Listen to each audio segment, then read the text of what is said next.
अस्सलाम वालेकुम व्यूअर्स, मैं हूँ शाकिर सोलंकी। व्यूअर्स, सियासी जमातें एक दूसरे के ख़िलाफ़ इस वक्त जो काम कर रही हैं, इस एक दूसरे के ख़िलाफ़ जो साजिशें कर रही हैं, बल्कि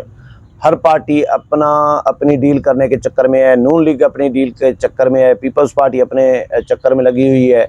कुछ जमातें परेशान भी हैं कि नून लीग के साथ इस्टेब्लिशमेंट शायद डील कर रही है। तो गुज़श्ता रात आसिफ अली ज़रदारी और मौलाना फजल रहमान के दरमियान जो मुलाकात हुई है,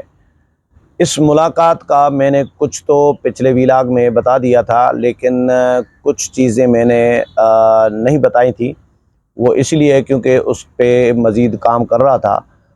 तो मौलाना फजल रहमान ने एक तजवीज़ दी है पीडीएम की जमातों को, बशमूल पीपल्स पार्टी, इसमें पीटीआई शामिल नहीं है। ये सोचने की बात है, क्योंकि मौलाना ने ख़बर ये दी कि जो पीडीएम की जमातें हैं बशमूल पीपल्स पार्टी, इनको चाहिए कि एक दूसरे के लिए स्पेस पैदा करें, गुंजाइश पैदा करें, नहीं तो एक एक करके मारी जाएंगी, एक एक करके यानी तनहा कर दिया जाएगा इन सियासी जमातों को। तो बेहतर ये है, यानी मुझे जो लग रहा था मौलाना के पैगाम से जो बात लग रही थी, वो शायद पीटीआई के पस मंज़र में थी कि अगर ये पीडीएम की जमातें अकेले अकेले इलेक्शन लड़ेंगी, जेयूआई एक हलके में जेयूआई ने उम्मीदवार खड़ा किया हुआ है, उसी हलके में नून लीग ने अपना खड़ा किया हुआ है, उसी हलके में पीपल्स पार्टी ने अपना खड़ा किया हुआ है, उसी हलके में पीडीएम की किसी और जमात ने अपना खड़ा किया है, और मुकाबले में होगी पीटीआई, तो फिर आप समझ सकते हैं कि पीडीएम के वोट तकसीम होंगे, 3-4 जमातों के 4 उम्मीदवारों के वोट जाएंगे और एक जमात का, पीटीआई का, एक तरफ वोट जाएगा। तो फिर क्या होगा, ये सियासी जमातें अब सोचने लगी हैं। तो मौलाना फजल रहमान ने इनको ये तजवीज़ दी है कि आप ऐसा करें कि एक दूसरे के लिए गुंजाइश पैदा करें, स्पेस पैदा करें।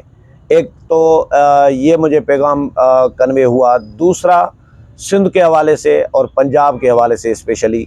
कि सिंध में पीपल्स पार्टी जेयूआई को स्पेस नहीं दे रही। जेयूआई ने पीपल्स पार्टी के ख़िलाफ़ इत्तेहाद बनाया है एमक्यूएम के साथ और जीडीए के साथ, और उसमें नून लीग को भी शामिल करने की कोशिश की जा रही है। फिर पीपल्स पार्टी और जेयूआई के दरमियान तल्लुकात भी बिगड़े थे, फासले भी हो गए थे, दूरियां भी बढ़ गई थी, बयानबाजी भी एक दूसरे के ख़िलाफ़ हुई, इल्ज़ाम तराशी भी हुई, एक दूसरे के ख़िलाफ़ प्रेस कॉन्फ्रेंसेस भी की गई। तो ऐसे में आसिफ अली ज़रदारी गुज़श्ता रात मौलाना के पास पहुँचे और 50 मिनट की तकरीबन मुलाकात की, मौलाना के साथ तज़ियत करने आए थे, मौलाना की जो सासू माँ की। लेकिन उसमें ज़रदारी साहब को ही मौलाना ने कहा है, मैंने पूछा भी मौलाना से कि क्या आपने ज़रदारी साहब को ये पैगाम दिया है, तो मौलाना ने कहा कि ज़रदारी साहब तो आए थे फातिहा के लिए, लेकिन ये मेरा पैगाम मजमूई तौर पर पीडीएम की तमाम जमातों को है, बशमूल पीपल्स पार्टी के, मुत्तहिद हो जाएं और एक दूसरे को के लिए स्पेस पैदा करें। जिस तरह सिंध में मैंने इशारा दिया कि सिंध के हवाले से जेयूआई को स्पेस नहीं मिल रहा, जेयूआई के उम्मीदवार जीतने वाले होते हैं जिन हलकों में, या जीतने की पोजीशन में होते हैं, वहाँ पे उनको हरवाया जाता है। पीपल्स पार्टी एक नशस्त सिंध से जेयूआई को देने के लिए तैयार नहीं है, यानी जेयूआई को स्पेस देने के लिए तैयार नहीं है। तो मौलाना ने इनको, ज़रदारी साहब को भी पैगाम यही दिया है, बाकी जमातों को भी यही दिया है कि एक दूसरे के लिए थोड़ा सा स्पेस पैदा करें, नहीं तो जिस तरह अख्तर मेंगल, एक तरफ अख्तर मेंगल अकेले बैठ के रो रहे हैं, फिर मौलाना भी रो रहे हैं, ज़ाहिर है जेयूआई भी रो रही है। जेयूआई को अमन अमान के हवाले से रिजर्वेशन है, जेयूआई को कैंपेन चलाने दी जाएगी नहीं दी जाएगी, ये भी सवालात उठ रहे हैं, क्योंकि जेयूआई ने अभी रिसेंटली जेयूआई के 3 इवेंट्स पर हमले किए गए हैं, खुदकुश हमले किए गए हैं, बम धमाके किए गए हैं। हंगू में हुआ, 70 से ज़ायद कारकुनान जो है जेयूआई के वर्कर कन्वेंशन में शहीद हुए। फिर हाफिज़ अब्दुल्लाह पर हुआ मस्तूंग में, फिर मस्तूंग में 12 रबीउल अव्वल को हुआ, वो भी जेयूआई का एक इज्तिमा था, तो जेयूआई के कारकुन वहाँ पे भी मुतासर हुए। तो जेयूआई ये समझ रही है कि शायद बलूचिस्तान और केपीके में पीटीआई के लिए स्पेस पैदा करने की कोशिश करने के लिए जेयूआई को یعنی ماحول جے یو آئی کے لیے خراب کیا جا رہا ہے تاکہ جے یو آئی کمپین نہ چلا سکے، اور پھر سردیوں میں بھی الیکشن کرایا جا رہا ہے تاکہ جے یو آئی کا ووٹ بینک متاثر ہو، کیونکہ پہاڑی علاقوں میں، کوہستان میں یا قبائلی علاقوں کے جو بالائی علاقے ہیں وہاں پہ سردیوں میں برف باری کی وجہ سے لوگ نیچے اتر آئے ہوئے ہوتے ہیں، تو وہ تو اپنے علاقوں میں ہوں گے نہیں، پولنگ پہ کیسے جائیں گے، ووٹ کیسے کاسٹ کریں گے، تو یہ جے یو آئی کے لیے لیول پلینگ فیلڈ نہیں ہے۔ تو اس لیے جے یو آئی یہ سمجھ رہی ہے، مولانا یہ سمجھ رہے ہیں کہ اس وقت جس طرح پی ڈی ایم کی حکومت بنی تھی، تمام جماعتوں نے مل کر حکومت بنائی تھی، اسی طرح آئندہ عام انتخابات میں بھی یا تو انتخابی اتحاد ٹائپ چیز ہونی چاہیے، جو مجھے سمجھ میں آئی ہے بات، یا پھر انتخابی اتحاد نہیں بھی ہوتے تو وہ لوکل سطح پہ جماعتیں اور پارٹیاں فیصلے کرتی ہیں۔ ظاہر ہے مرکز تو فیصلے نہیں تھومتا کسی کا بھی اسپیشلی جے یو آئی کا، لیکن لوکل جماعتوں کو بھی اختیار دینا چاہیے۔ اور دوسرا یہ ہے کہ کم از کم اگر انتخابی اتحاد نہیں بنتے تو پھر اسپیس دینا چاہیے۔ اگر جے یو آئی مثال کے طور پر جے یو آئی دے دیتی ہے سندھ میں اسپیس، پیپلز پارٹی دے دیتی ہے جے یو آئی کو، اور پھر نون لیگ کو بھی اسپیس دے دیتی ہے سندھ میں، تو پیپلز پارٹی کو پنجاب میں نون لیگ دے گی، تو یہ نون لیگ کے لیے بھی پیغام تھا۔ مولانا سے میں نے یہ بھی پوچھا کہ یہ پیپلز پارٹی کے لیے بھی پیغام ہے، تو مولانا نے کہا کہ یہ پیپلز پارٹی کے لیے بھی ہے، نون لیگ کے لیے بھی ہے، پی ڈی ایم کی تمام جماعتوں کے لیے۔ اب پی ڈی ایم کا لفظ میں مولانا نے یوز کیا، کیوں؟ یعنی اس میں پی ٹی آئی نہیں ہے،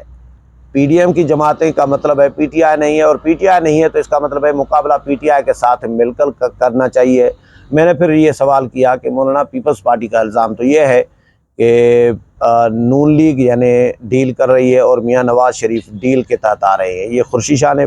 کل بھی ٹی وی چینل پہ بات کی ہے کہ میاں نواز شریف ڈیل کر کے آنا چاہ رہے ہیں، اور پہلے بھی انہوں نے ڈیل کی ہے، تو میاں صاحب ابھی بھی نہیں سدھر رہے، یہ الفاظ ہیں خورشید شاہ کے ٹی وی چینل پہ انٹرویو میں۔ تو مولانا نے کہا کہ میں یہی چاہ رہا ہوں کہ ان کے درمیان یہ بھی اختلافات ختم ہو جائیں گے اگر یہ ایک دوسرے کے لیے اسپیس پیدا کریں گی تو۔ فی الحال مولانا نے اسپیس کی بات کی ہے، پی ٹی آئی کا نام نہیں لیا اس میں، یا پی ٹی آئی کے ساتھ مقابلہ کرنے کے لیے، مل کر مقابلہ کرنے کے لیے ڈائریکٹ براہ راست الفاظ تو مولانا نے نہیں استعمال کیے، لیکن مولانا نے اندیہ اور اشارہ اس طرف ہی دیا ہے کہ کم از کم جو ایک جماعت فرض کریں، یا نون لیگ پہ آشیرواد ہے اس وقت اسٹیبلشمنٹ کا، یہ ایک تاثر ہے کہ میاں نواز شریف بھی آ رہے ہیں، تو میاں نواز شریف ڈیل کے تحت آ رہی ہیں، اسٹیبلشمنٹ شاید پیپلز پارٹی کو کھڈے لائن لگانا چاہ رہی ہے، اور J U I, M Q M, G D A کو سندھ میں پیپلز پارٹی کے مقابلے میں کھڑا کرنا چاہ رہی ہے اسٹیبلشمنٹ، یہ ایک تاثر ہے۔ تو مولانا نے کہا کہ یہ بھی تاثر ختم ہوگا، اور کسی ایک جماعت کو کم از کم ڈیل نہیں کرنی چاہیے، دوسری جماعتوں کے لیے بھی اسپیس پیدا کرنا چاہیے، مل کر یعنی اشارہ یہ تھا، میں نے جو اخذ اس کا جو یہ کیا کہ ٹیبل ٹاک ہونا چاہیے، مذاکرات ہونے چاہیے، ایک دوسرے کے لیے اسپیس، یعنی جس طرح نون لیگ نہیں دے رہی پیپلز پارٹی کو پنجاب میں، پیپلز پارٹی کو یہ ریزرویشن ہے، پیپلز پارٹی رو رہی ہے نون لیگ کے لیے، نون لیگ کے خلاف کہ بھئی نون لیگ ہمیں اسپیس نہیں دے رہی، یا نون لیگ سے لیول پلینگ فیلڈ کا مطالبہ کرتے رہے ہیں بلاول بھٹو زرداری، تو یہ کیوں کرتے رہے ہیں، پیپلز پارٹی کیوں کرتی رہی ہے؟ اس لیے کہ پیپلز پارٹی کو پنجاب میں نون لیگ گھسنے نہیں دے رہی، اور سندھ میں اچھا خاصا ووٹ بینک ہونے کے باوجود جے یو آئی کو پیپلز پارٹی اسپیس نہیں دے رہی۔